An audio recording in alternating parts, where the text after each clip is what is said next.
Salt for souls ஊழியம் தேவராஜ்யத்தை உலகெங்கும் கட்டியெழுப்ப அநேக சுகமளிக்கும் கூட்டங்கள் நடத்தி ஆவிக்குரிய ஆசீர்வாதங்களை கொடுத்து கொண்டிருக்கிறது. சால்ட் ஃபார் சோல்ஸ் ஊழியம் இந்தியா மற்றும் இலங்கையில் ஆதரவற்ற குழந்தைகள் இல்லங்களை ஆதரித்து அவர்களுக்கு தேவையான அனைத்து விதமான உதவிகளையும் வழங்கி வருகிறது. அன்புள்ள போதகரை நிகழ்ச்சிக்கு எல்லோரையும் இயேசுவின் நாமத்தில் வாழ்த்தி வரவேற்கிறேன். நீங்கள் சந்தோஷமாக இருப்பீங்கன்னு சொல்லி நாங்கள் 2 பேரும் எதிர்பார்க்குறோம்.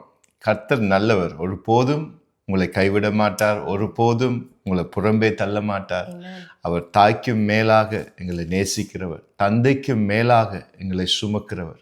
அவர் கண்டிப்பாக உங்களோட வாழ்க்கையில் உங்களை சுமந்து கொண்டு போவார். ஆமேன். கர்த்தர் நல்லவர். ஸோ இன்னைக்கு நாளில் நாங்கள் என்னத்தை குறித்து பார்க்க போகிறோம்? காத்திருக்கும் காலம் வெற்றியின் காலம். The waiting time is your winning time. Amen. அநேகர் சில நேரம் காத்துக்கிட்டு இருக்கலாம். கர்த்தர் செய்யலையே, ஐயோ டைம் எடுக்குதே, என் வாழ்க்கை பின்னால் ஒளிந்து இருக்கிறதே, யாரும் என்னை காண்றாங்க இல்லையே, நான் தனிமையில் இருக்கிறேனே, எவ்வளவு நாள் வாக்கு தத்தங்கள் கர்த்தர் சொன்ன காரியங்கள் எங்களோட வாழ்க்கையில் இன்னும் நிறைவேறவில்லை என்று சொல்லி அநேகர் இன்றைக்கு கேட்டுக்கிட்டு இருக்காங்க. ஸோ இது ஒரு பெரிய ஒரு டாப்பிக்காக இருக்குது.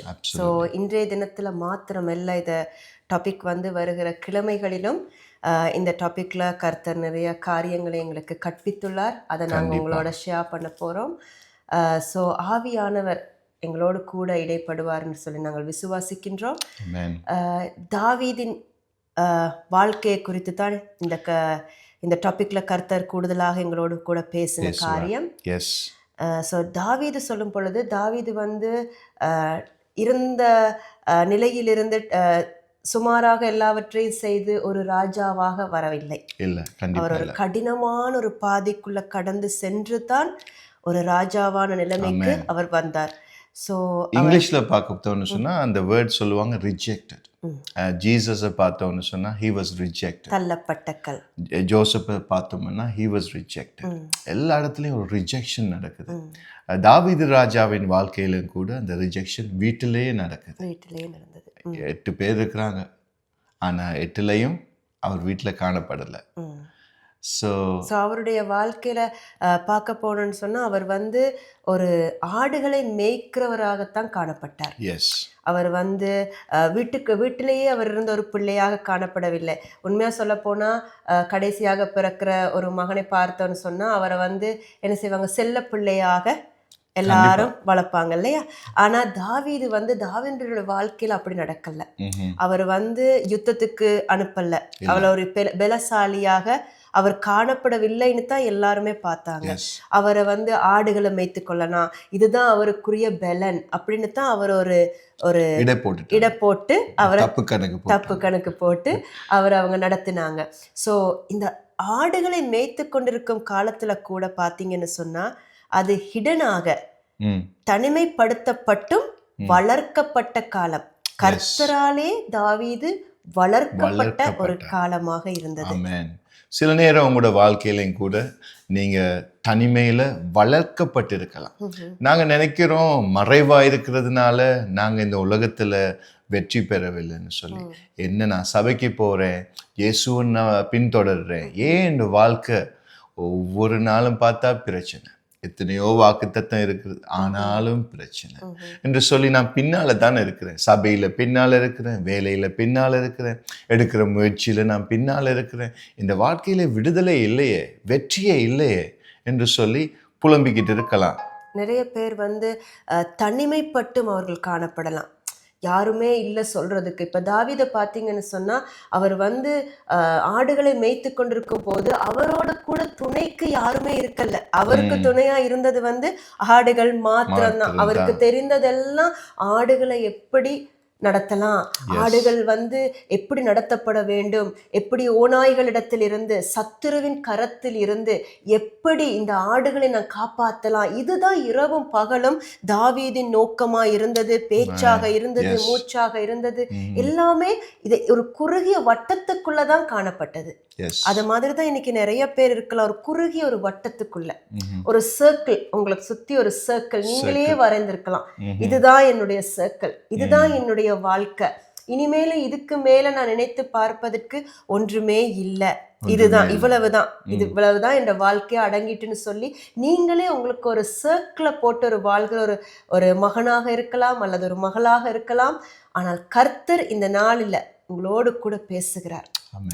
தாவீதை போல நீங்களும் குறுகின வட்டத்திலே இருக்கலாம், ஆனா இந்த குறுகின வட்டத்துக்குள்ளிருந்து கர்த்தர் உங்களை வெளியில் எடுக்கும் காலம் வந்து கொண்டிருக்கிறது. ஹல்லேலூயா, praise the Lord. இது உங்களோட காலம். கர்த்தர் உங்களுக்கு ஜெயம் தருவார். கண்டிப்பா நீங்க இன்னைக்கு பின்னால இருந்தாலும் வர்ற நாட்கள்ல முன்னால வருவீங்க. ஆமென். அது தாமதிச்சாலும் வேதம் என்ன சொல்லுகிறது?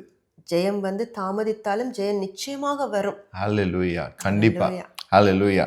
ஸோ எப்படி தாவீது இந்த கோலியாத் என்று சொல்ற சாம்பியன் சொல்லுவாங்க, கோலியாத் ஒரு பெரிய வீரர், அவர் 40 நாள் இஸ்ரேல் ஜனங்களுக்கு சவால் விடுறார். அப்ப அந்த வேளையில பாத்தீங்கன்னா தாவீது அங்க காணல. ஆனா அப்படியான ஒரு பெரிய பலஸ்தாலிய ஏன் அப்படி காணப்படலன்னு சொல்லி தெரியுமா? அதுதான் நீங்க சொல்லுவீங்க. அந்த இடத்துல தாவீது ஏன் காணப்படலன்னு சொன்னா, அவர் இடனாக வைத்து கர்த்தரால வளர்க்கப்பட்டு கொண்டிருந்தார். இப்ப நாங்க ஒரு ஜிம்முக்கு போறோம்னு சொன்னா, இல்லாட்டி நீங்க ஒரு போலீஸ் உத்தியோகத்துக்கு போகணும் என்று சொல்லி நீங்க அதற்காக நீங்கள் ஆயத்தப்பட்டு கொண்டிருக்கும் ஒரு நபராக இருந்தால், அப்படி இல்லைன்னா ஏதாகிலும் ஒன்று நீங்க செய்வதற்கு முன்பதாக உங்களுக்கு ட்ரைனிங் பீரியட்னு ஒன்று இருக்கு. எல்லாருக்கும் ஒரு பயிற்சியின் காலம். அந்த பயிற்சி காலத்துல நீங்க காடு மேடு ஏற வேண்டி வரும், இல்லாட்டி மண்ணுல உருள சொல்லுவாங்க, இல்லாட்டி ஏதாகிலும் ஒரு கஷ்டமான கடினமான பாதைக்குள்ளதான் கடந்து போக இருக்கும். அந்த கடினமான பாதையில கடந்து போற நேரம் நாங்க யோசிப்போமே சில நேரம், கர்த்தர் எங்களோடு இல்லைன்னு சொல்லி, ஏன் ஆண்டவரே கேள்வி கேட்போம் இல்லையா? கைவிட்டுட்டீங்களா? உங்களுக்கு அப்படி ஏதாவது நடந்துச்சா? நிச்சயமா. ஏன்னா நிறைய நேரங்கள்ல ஆண்டவரே இது இப்படி ஒரு கடினமான பாதைக்குள்ள நாங்க போறோமே, எங்களோட நீங்க இல்லையா, இல்லாட்டி ஏன் நாங்க ஏதாவது ஒரு தப்பு செய்துட்டோமா, பாவம் செய்துட்டோமா, இப்படின்னெல்லாம் சில நேரத்துல சிந்தைகள்ல வரக்கூடும். யாருமே நாங்க எல்லாருமே நாங்க உடனடியாக எல்லாமே எங்களுக்கு தெரியும்னு சொல்ல முடியாது. சில நேரத்துல நாங்க சோர்ந்து போகிற நேரம் இருக்கிறது. எலியா கூட சோர்ந்து போனார். அவர் என்ன செய்தார்? சூரியச்செடிக்கு அடியில போய், ஆண்டவரே இதற்கு மேல எனக்கு பலன் இல்லை என்று சொல்லி அவர் தன்னையே உருக்கி அந்த இடத்துல காணப்பட்டார்.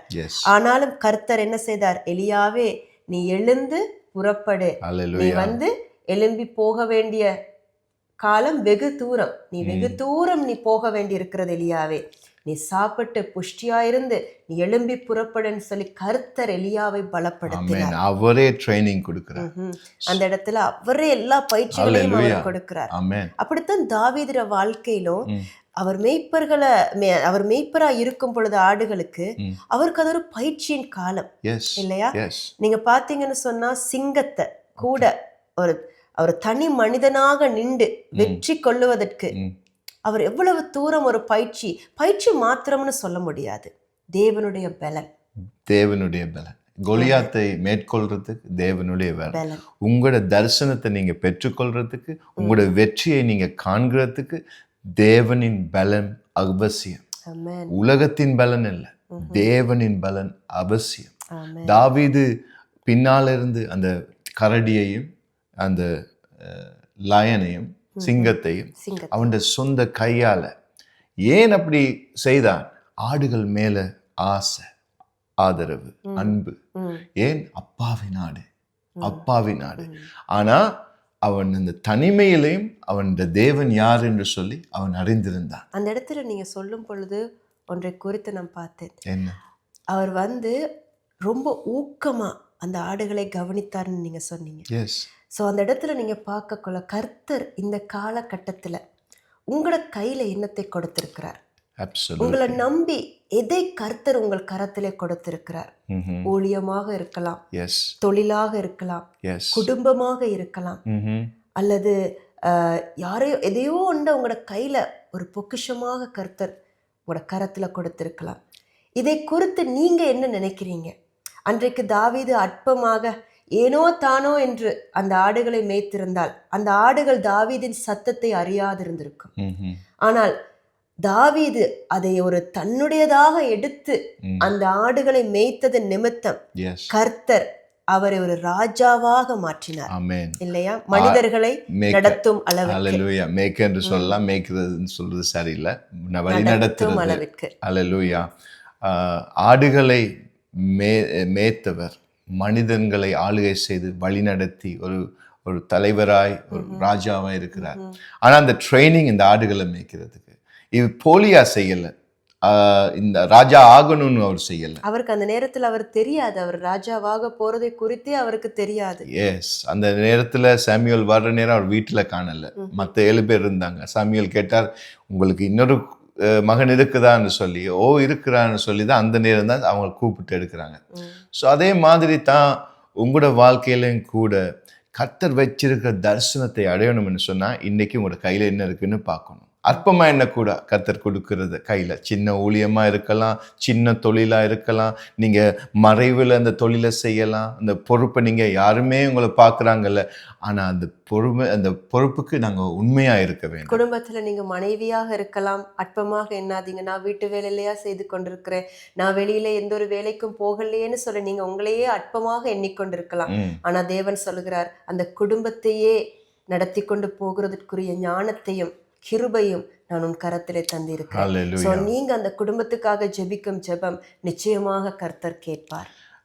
நீங்க அந்த ஆடுகள் மேய்க்கிறத பற்றி எல்லாம் சொல்றேன்னு எனக்கு ஒரு ஞாபகம் வருது. இது நாங்க ரிவர்ஸ் பண்ணி செய்யறதில்லை, கர்த்தர் எங்களோட பேசுறேன்னு நாங்கள் பேசுறோம். நான் சின்ன வயசுல இருக்கும் பொழுது எனக்கு சிலர் சொன்னாங்க, நாங்கள் ஸ்ரீலங்கா தேசத்துல எங்களோட பேக்ரவுண்டை பார்த்தீங்கன்னா வசதியாய் வரவில்லை, மணல்ல ஒரு சின்ன குடிசையில் அப்படித்தான் வந்து அப்போ ஒரு 5-6 வயசில் சொல்லுவாங்க, நீ எல்லாம் உருப்பட மாட்ட, நீ ஆடு மேய்க்கிறதுக்கு இல்லை கோழி மேய்க்கிறதுக்கு மாடு மேய்க்கிறதுக்கு தான் நல்லன்னு சொல்லி உண்ட ஊருக்கே போன்னு சொல்லி சில ஆக்கள் திட்டி அனுப்பியிருக்காங்க, அப்படி பேசியிருக்காங்க நீ எல்லாம். ஆனால் கர்த்தருக்கு ஸ்தோத்திரம், அவர் அந்த அந்த அந்த நேரத்தில் அவர் என்னை கண்டார். நான் அந்த நேரத்தில் யாருன்னே எனக்கு தெரியாது, சின்ன குழந்தையா எங்கேயோ இருந்தேன். ஆனால் என்னை கர்த்தர் ஆசீர்வதித்து இன்னைக்கு நான் அதை கடந்து வந்த பாதைகளை திரும்பி பார்க்குற நேரத்தில் பெரிய ஆச்சரியம். அது நான் ஸ்ட்ரெயிட்டாகவே நான் உயர்ந்து வரலை என் வாழ்க்கையில். இங்கே ஆஸ்திரேலியாவுக்கு வந்தும் என் வாழ்க்கை கர்த்தருக்கு முன்பாய் மோசமாக இருந்தது. ஆனால் எப்போ நான் பேங்க்குக்கு போக வெளிக்கிட்டனோ, ஜாப் கர்த்தர் எனக்கு தந்த ஜாப், ஏன்னா நான் படிப்பை விட்டுட்டேன், ஆனாலும் எனக்கு அந்த ஜாப் கிடைச்சது பெரிய அதிசயம். ஆக்கள் மத்தியில் டை சூட் ப்ரீஃப் கேஸ் எடுத்துகிட்டு போகிற நேரம் எங்களோட அம்மா எங்களோட ரிலேஷன்மார் எல்லாரும் ஆச்சரியப்பட்டாங்க. ஐயோ, தொலைந்து போன ஒரு ஆள், இந்த சமுதாயத்தில் தள்ளப்பட விட்ட ஒரு ஆள் என்று. ஆனால் கர்த்தருக்குள்ள ஒரு நல்ல தொழிலை கர்த்தர் எனக்கு தந்த பிறகு நான் பேங்க்குக்கு 2003 போயிருக்கிற டைமில் ஆச்சரியப்பட்டாங்க அநேகர், உங்களுக்கு எப்படி இந்த ஜாப் கிடைச்சிச்சுன்னு சொல்லி. பிகாஸ் நான் இந்த சூழ்நிலை அப்படி இருந்தது. ஆனால் நான் அந்த கடந்து வந்த பாதைகளை நான் நோக்கி பார்க்குறேன். நீங்கள் சொன்ன மாதிரி தான் மறைவில் இருந்தேன், தள்ளப்பட்டு இருந்தேன். ஆக்களை மேலே பேட்ச் குத்திருந்தாங்க, நீ ஆடுகள் மேய்க்கிறதுக்கு நல்ல, நீ மாடுகள் மேய்க்கிறதுக்கு நல்ல, நீ கோழிகள் மேய்க்கிறதுக்கு நல்லவன்னு சொல்லி. ஆனால் கர்த்தரோ தள்ளப்பட்டவங்களை மூளைக்கல்லாக்குவார். இன்றைக்கு அதே போலத்தான் உங்களோட வாழ்க்கையில கூட நீங்கள் ஒரு குவாலிஃபிகேஷனே இல்லைன்னு சொல்லி உங்களை பார்க்கலாம் மனிதர்கள். உனக்கு என்ன படிப்பறிவு இருக்குது, நீ கிராஜுவேட் பண்ணியிருக்கிறியா, இல்லாட்டி உனக்கு என்ன உன்னால் முடியும்னு சொல்லி நீங்கள் இன்னைக்கு தள்ளப்பட்ட ஒரு நபராக கூட இந்த நிகழ்ச்சியை நீங்கள் பார்த்து கொண்டிருக்கலாம். தேவன் உங்களை பார்த்து சொல்லுகிறார், உன்னுடைய குவாலிஃபிகேஷன்ஸ் நான் மட்டும்தான், இயேசு மட்டும்தான். இயேசு மட்டும்தான் உங்கள் வாழ்க்கையில் குவாலிஃபிகேஷன். அந்த குவாலிஃபிகேஷன் உங்களுக்கு இருந்ததுன்னு சொன்னால், இயேசு உங்களோட கூட இருந்தார்னு சொன்னால், நீங்கள் மதிலையும் தாண்டிடுவீங்க, உங்கள் வாழ்க்கையில் நிச்சயமாக ஜெயம் பெற்றுடுவீங்க. ஒரு படிப்பு அறிவில்லாதவராக உங்களை மனிதர்கள் பார்க்கலாம், ஆனால் தேவன் சொல்லுகிறார், என்னுடைய ஞானம் உனக்கு போதும், நீ இருக்கிற பலத்தோடு கூட நீ புறப்பட்டு போன்னு சொல்றார். நீங்க இருக்கிற பலத்தோடு கூட கர்த்தரை நோக்கி பார்க்கும் பொழுது, அன்றைக்கு தாவீதுக்கு எந்த ஒரு படிப்பறிவும் காணப்படலை. ஒரு ஆடு மேய்க்கிற ஒரு நபரிடத்துல எந்த கல்வியை நாங்கள் எதிர்பார்க்க முடியும்? அவருக்கு தெரிந்ததெல்லாம் அந்த ஆடுகளை மேய்ப்பது மாத்திரம்தான். ஆனால் அப்படிப்பட்ட ஒருவரை, ஒரு தேசத்தை ஆளுகிறதற்குரிய ஞானத்தை கொடுத்தவர் கர்த்தர். ஸோ அன்னைக்கு தாவீதோடு இருந்த தேவன் இன்றைக்கு உங்களோடும் கூட இருப்பார். அவர் நிச்சயமா எங்களை நடத்துவார். ஹல்லேலூயா. தாவீது தனிமையில் இருக்க நேரம் ஒன்று செஞ்சான். என்ன தெரியுமா? வர்ஷிப் பண்ணான். அவன் இந்த ஹாப்பை எடுத்து தேவனுக்கு எடுத்தார். மனுஷனுக்காக ப்ளே பண்ணல. எல்லாரும் பெர்ஃபார்மன்ஸ் பாருங்க, சபைக்கு முன்னால் இருந்து நான் சிங் பண்றேன், நான் வர்ஷிப் பண்றேன் அப்படின்னு இல்லை. தனிமையில் யாருமே இல்லாத இடத்துல அவன் பிதாவை நோக்கி கூப்பிட்டான். அவன் வேதனை எல்லாம் அவன் துதித்து துதித்து கத்தரை பாடினான். ஏன் நாங்கள் சைலண்டாக இருக்கணும்? டிலே டைமில் நாங்கள் போத்திட்டு படுக்கலாம் இல்லையா? அப்போ போத்திட்டு படுக்கிறதா இல்லைன்னா தேவனை வர்ஷிப் பண்ணுறதா? ஸோ அது மாத்திரம் இல்லை, அவர் பாருங்க அந்த தேவனுக்கு ஆராதிக்கும் நேரத்துல தான் கர்த்தர் அவருடைய கையில இருந்த அந்த கருவியை கொண்டே கர்த்தர் அவர் என்ன செய்தார்? ராஜ அரண்மனைக்கு அழைத்து கொண்டு போனார். சவுலுக்குள்ளே இருந்த அந்த ஆவி, அசுத்த ஆவி புறப்படும் அளவிற்கு கர்த்தர் தாவீதை அபிஷேகம் பண்ணியிருந்தார். சோ இன்னைக்கு நீங்க அற்பமாக எண்ணப்படலாம், நீங்க ஆனா உங்க கரத்துல இருக்கிறத வைத்து தேவனை ஆராதித்து கொண்டு நீங்க வழிநடக்கும் பொழுது உங்களோட சின்ன காரியத்தை வைத்து கர்த்தர் உங்களை பெரிய மேன்மையான இடங்களுக்கு கொண்டு போய் கல்விமான்களுக்கு நடுவிலே உங்களை அமர பண்ணுவார். ஞானவான்களுக்கு மத்தியிலே உங்களை அமர பண்ணுவார். உங்களிடத்துல மனிதர்கள் ஆலோசனை கேட்டு வரும் அளவுக்கு கர்த்தர் உங்களை உயர்த்துவார். ஹல்லேலூயா, ஹல்லேலூயா. அதுதான் ஆராதிக்கும் வேளையில கர்த்தர் அற்புதம் செய்வார். அழுகிற வேளையில அவர் உங்களுக்காய் வழக்காடுவார். நீங்க புறம்பே தள்ளப்பட்டிருக்கலாம், ஆனா மூளைக்கல்லாவீர்கள். தேவ வசனம் சொல்லுது தானே, கிறிஸ்துவோடு சேர்ந்து நாங்களும் ஜீவ கல்கள் என்று சொல்லி, ஜீவ கல்வர்கள் ஆகுவோம் என்று சொல்லி. ஏன்னா இயேசு தான் அந்த கோர்னர் ஸ்டோன், இயேசு தான் அந்த லிவிங் ஸ்டோன். ஆமென். நீங்களும் சேர்ந்து இயேசுவோட அந்த ஜீவனுள்ள கல்களா இருப்போம்னு வேதம் சொல்றது இல்லையா? ஸோ இன்றைக்கு நீங்க worry பண்ணக்கூடாது, இன்றைக்கு நீங்க கவலையா இருக்கக்கூடாது. காரணம், கர்த்தர் உங்களுக்காக யுத்தம் செய்வார். நீங்க எப்ப கர்த்தரை ஆராதிக்க வெளிக்கிறீர்களோ, எப்ப துதியை ஏறெடுக்கிறீர்களோ, அந்த நேரம் கர்த்தர் உங்களுக்காக வழக்காடுவார். ஹல்லேலூயா, praise the Lord. ஸோ கர்த்தர் எங்களுடைய வாழ்க்கையில அந்த தாவீது ரொம்ப ஒடுக்கப்பட்ட நிலைமையில காணப்பட்டாலும் அவர் தேவனிடத்திலே நம்பிக்கை வைத்திருந்தார். அவருடைய எல்லா உறவும் தேவனை மாத்திரம்தான் இருந்தார், இயேசு மாத்திரம்தான். எல்லா பேச்சும் அவருக்கு தேவனோடு தான் இருந்தது. ஸோ அதனால அவருடைய வாழ்க்கையிலே நிறைய விஷயங்களை அவர் அடையக்கூடியவராய் இருந்தார். இன்றைக்கு நாங்க யாரோடு உறவு வைத்திருக்கிறோம்? தாவீதோடு நாங்க தள்ளப்பட்ட நிலைமையில இருக்கும் பொழுது, எல்லா மனிதர்களிடத்திலிருந்தும் எங்களுக்கு ரிஜெக்ஷன்ஸ் காணப்படும் பொழுது நாங்க யாரோட உறவு வைக்கிறோம்? எல்லாருக்கும் நாங்க போய் எங்களோட கஷ்டங்களை சொல்றோமா? இல்லாட்டி யாரோட நாங்க உறவு வைத்து எங்களுடைய காரியங்களை நாங்கள் சொல்லிக் கொண்டிருக்கிறோம்? யாரிடத்திலிருந்து எங்களுக்கு பலன் வருகிறது? எப்படிப்பட்ட ஆலோசனை எங்களுக்கு கிடைக்கிறது? இது எல்லாமே எங்களுடைய வாழ்க்கைக்கு அத்தியாவசியமானது. ஏன்னா இன்னைக்கு மனிதர்களுடைய ஆலோசனைகள் அநேகமா இருக்கிறது, ஆனால் தேவனுடைய ஆலோசனை மாத்திரமே எங்களுடைய வாழ்க்கையிலே உறுதிப்படும். சோ நாங்க யாரிடத்திலிருந்து ஆலோசனை எடுத்துக்கொள்ளுகிறோம்? நாங்கள் எப்படி வழிநடத்தப்படுகிறோம்? கர்த்தராலே வளர்க்கப்படுகிறோமா? நாங்க யாரால வளர்க்கப்படுகிறோம்? ஏன்னா மனிதர்களுடைய ஆலோசனை கேட்கப்படும் பொழுது எங்களுடைய வாழ்க்கையில வேறு விதமாக நாங்கள் வளர்க்கப்படலாம். வேறு விதமாக என்று சொல்லும் பொழுது ஒரு கடின உள்ளம் படைத்தவர்களாக, மன்னிக்க முடியாத தன்மை உள்ளவர்களாக, இல்லாட்டி ரொம்ப என்ன சொல்றது, ஒரு கடினமான முறையிலே செயல்படுகிறவர்களாக நாங்க வளர்க்கப்படலாம். ஆனால் தேவனுடைய ஆலோசனை வரும் பொழுது கர்த்தரிடத்திலிருந்து வரும் உள்ளம் மன்னிப்பு கொடுக்கும். அது சாஃப்டானது, அது சதையானது, கடினம் உள்ளம் வேணாம். ஸோ எங்களுக்கு இருக்குது, மாம்சத்தில் நாங்கள் செயல்படலாம், இல்லைன்னா தேவனுடைய ஆவியை எங்களுக்குள்ள வர கிருபை நாங்கள் எங்களை ஒப்பு கொடுக்கலாம். கிருபையினால நாங்கள் தேவ ஆவியை பெற்றுக்கொள்கிறோம். ஸோ அந்த ஆவியின் சத்தத்தை கேட்க வேணும். எல்லா டிசிஷன்லையும் எல்லா வேலையிலும் இயேசு என்ன செய்வார், இயேசு இந்த சூழ்நிலையில் என்ன செய்வார் என்று சொல்லித்தான் பரிசுத்த ஆவியானவர் எங்களுக்கு கற்றுத் தருவார். அந்த ஒபீடியன்ஸ் இல்லையா, அந்த ஒபீடியன்ஸ், கீழ்ப்படிதல். ஸோ நீங்க இந்த காலங்களை தனிமைப்பட்டிருக்கிறத குறித்து கவலைப்படாதீங்க. மனிதர்கள் உங்களை தள்ளி இருக்கிறத குறித்து கவலைப்படாதீங்க. உங்களோட கூட இருந்தவங்க இப்ப அவங்க என்னைய ஒரு மாதிரி பாக்குறாங்களே, என்னைய தள்ளி விட்டுட்டாங்களேன்னு சொல்லி பார்க்காதீங்க. ஏன்னு சொன்னா இன்னைக்கு உலகத்துல நிறைய பேர் நினைக்கிறது வந்து நாங்க எங்களுக்கு பணம் இருந்தா தான் நாங்க பூரணமான கிறிஸ்தவ வாழ்க்கைய வாழ்ந்து கொண்டிருக்கிறோம், எங்களுக்கும் ஒரு சமுதாயத்துல இடம் இருந்தாதான் நாங்க கிறிஸ்தவர்களா காணப்படுகிறோம். ஏன்னா சில நேரத்துல சொந்தங்கள் நடுவுல தள்ளப்பட்டவர்களாக இருக்கலாம். எங்க சில நேரத்துல கிறிஸ்தவர்களாகிய நம்மளிடத்துல எங்களுக்கு மற்றவர்களை பார்க்கிலும் அதிகமாக ஒன்றும் இல்லாமல் இருக்கலாம். ஆனா உங்களுக்கு தெரியுமா, அதிகமான சம்பத்துள்ளவர்கள் தான் கிறிஸ்தவர்கள், அதிகமான சம்பத்துள்ளவர்கள். ஏன்னா இன்னைக்கு உலகத்துல இருக்கும் பண தேவைகள், பணம், எல்லா வசதிகளோடு இருப்பாங்க. ஆனா இயேசு இல்லைன்னு சொன்னா அந்த வாழ்க்கை வெறுமை.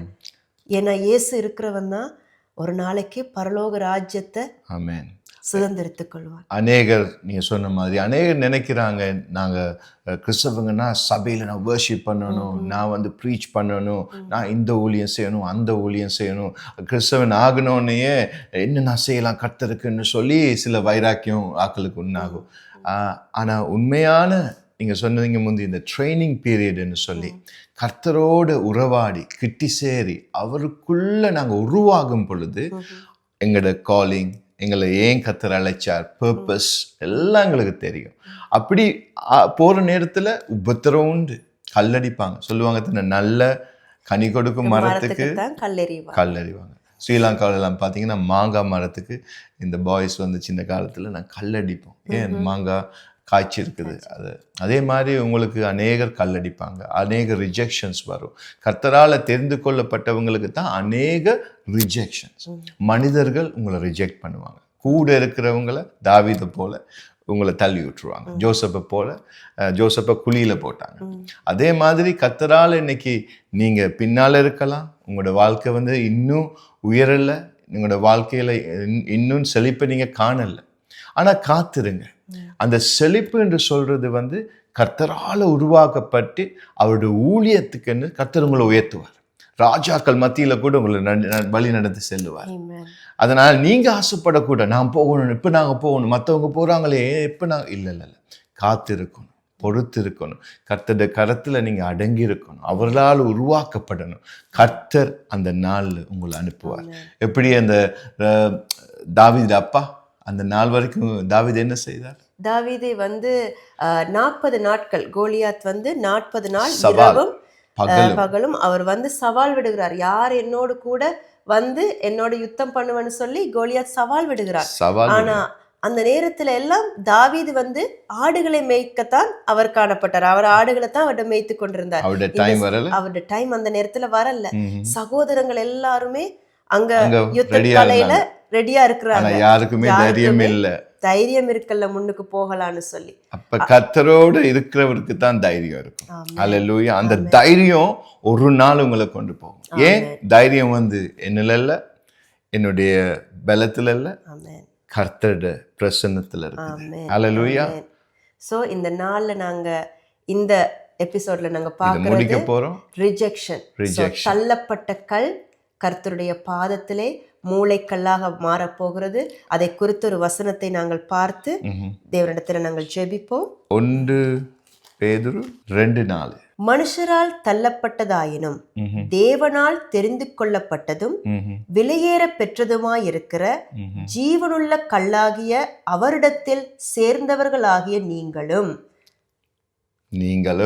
What a wonderful word. எவ்வளவு ஒரு விலையேற பெற்ற ஒரு வசனம். ஜீவனுள்ள கல்லாகிய அவரிடத்தில் சேர்ந்தவர்களாகிய. இந்த ஜீவனுள்ள கல் யாரு? இயேசு கிறிஸ்து. இந்த ஜீவனுள்ள கல்லாகிய இயேசு கிறிஸ்துவோட நீங்க இணைந்து காணப்படுகிறீங்கன்னு சொன்னா அவர் உங்களுக்குள் இணைந்து காணப்படுவார். அவரும் நீங்களும் இணைந்து ஒருமனமாய் இருக்கும் பொழுது கர்த்தர் அந்த தாவீதை எடுத்து ராஜாவாக மாற்றினது போல தள்ளப்பட்டிருக்கிற உங்களையும் கர்த்தர் ஒரு நாள் தூக்கி எடுத்து ராஜஸ்தலத்திலே அவர் அமர பண்ணி கர்த்தர் உங்களை விலையேற பெற்ற முத்தாக காட்டுவார். ஹல்லேலூயா.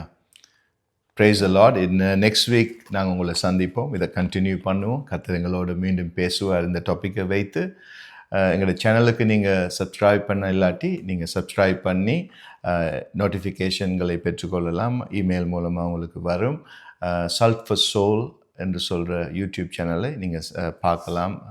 எங்களுக்கு இப்போ விழும் அந்த சேனலுக்கு நீங்கள் சப்ஸ்கிரைப் பண்ணி எங்களோட தொடர்பு கொள்ளலாம். கர்த்தர் ஆசீர்வதிப்பார். நாங்கள் ஜெபிக்குவோம் இந்த வேளையில். அன்பான தகப்பனே, இந்த வேலைக்காய் கோடி ஸ்தோத்திரம். பார்க்குற ஒவ்வொரு மேலும் உம்முடைய கிருபை உண்டாவதாக. ஆண்டவரே, நீர் உம்முடைய வார்த்தையை அனுப்பி மனிதர்களை விடுதலையாக்குவீர் என்று சொல்லியிருக்கிறீர். இந்த வேளையிலே தகப்பனே, தள்ளப்பட்ட கல் மூளைக்கல் ஆகட்டும் கர்த்தாவே. கிறிஸ்து இயேசு எப்படி எங்களுக்கு மூளைக்கல்லாகி எங்களுக்கு ஜீவக்கல்லா இருக்கிறாரோ அதே போல நாங்களும் கிறிஸ்து இயேசுவுக்குள் ஜீவக்கல்லாய் மாற கிருபை பாராட்டுவீராக. எங்களால் முடியாத காரியத்திலே உம்முடைய பலன் பூர்ணமாகட்டும் ஆண்டவரே. ஆவியானவர் எங்குன்றோ அங்கு விடுதலை என்று சொல்லியிருக்கிறீர். விடுதலை நாயகன் வெற்றியை கொடுப்பீராக. கண்ணீரோடு கரத்தை எதிர்பார்க்கிற உம்முடைய ஜனங்களுக்கு கர்த்தாவே நீர் ஆறுதல் அளித்து அவங்களை ஆசீர்வதிப்பீராக. அவங்க துக்கம் சந்தோஷமாய் மாறட்டும் ஆண்டவரே. அவங்க துன்பம், வேதனைகள், வியாதிகள், வறுமைகள் விலகட்டும், மாறட்டும் இயேசுவின் நாமத்தில். இதோ தகப்பனே, உம்முடைய தெய்வீக பிரசன்னம் அவங்க வீடுகளில் ஆண்டவரை இல்லத்திலே ஆளுகை செய்வதாக, பிள்ளைகளை ஆளுகை செய்வதாக இயேசு கிறிஸ்துவின் நாமத்தில். ஆண்டவரை எல்லா பிரிவினை கட்டுகள் இயேசுவின் நாமத்தில் விலகி போவதாக. சமாதானத்தை குலைக்கிற அசுத்தாவிகளின் கிரியைகள் இயேசுவின் நாமத்தில் உடைந்து போவதாக. இந்த வேளையில வீடுகளில் சமாதானம் உண்டாவதாக இயேசு கிறிஸ்துவின் நாமத்தில் ஆசீர்வதிக்கிறோம் நல்ல பிதாவே. ஆமென், ஆமென். God bless you. அன்பு கூறுவே இன்னும் அதிகமாய் ஆராதிப்பேன் இன்னும் ஆர்வமாய். அன்பு கூறுவேன் இன்னும் அதிகமாய் ஆராதிப்பேன் இன்னும் ஆர்வமாய். உம்மை முழு ஆராதிப்பேன் முழு பலத்தோடு. அன்பு கூறுவேன் ஆராதனை ஆராதனை ஆராதனை ஆராதனை ஆராதனை ஆராதனை ஆராதனை ஆராதனை. அன்புள்ள தகப்பனே, இந்த நிகழ்ச்சி உங்களுக்கு மிகுந்த ஆசீர்வாதத்தை கொண்டு வந்திருக்கும் என்று நாங்கள் விசுவாசிக்கிறோம். மேலும் உங்கள் ஜெப தேவைகளுக்காக எங்களை info@salt4souls.com.au என்ற மின்னஞ்சல் மூலமாகவும் www.salt4souls.com.au என்ற இணையதளத்தின் மூலமாகவும் எங்களை தொடர்பு கொள்ளுங்கள். நாங்கள் உங்களுக்காக மிகுந்த பாரத்தோடு இடைவிடாமல் ஜெபிக்கவும் உங்கள் நம்பிக்கைக்கு துணையாக நிற்கவும் விரும்புகிறோம். நீங்கள் பூமியின் உப்பாக இருக்கிறீர்கள். மத்தேயு 5:13. இயேசு நாமத்தில் தேவன் உங்களை ஆசீர்வதிப்பாராக.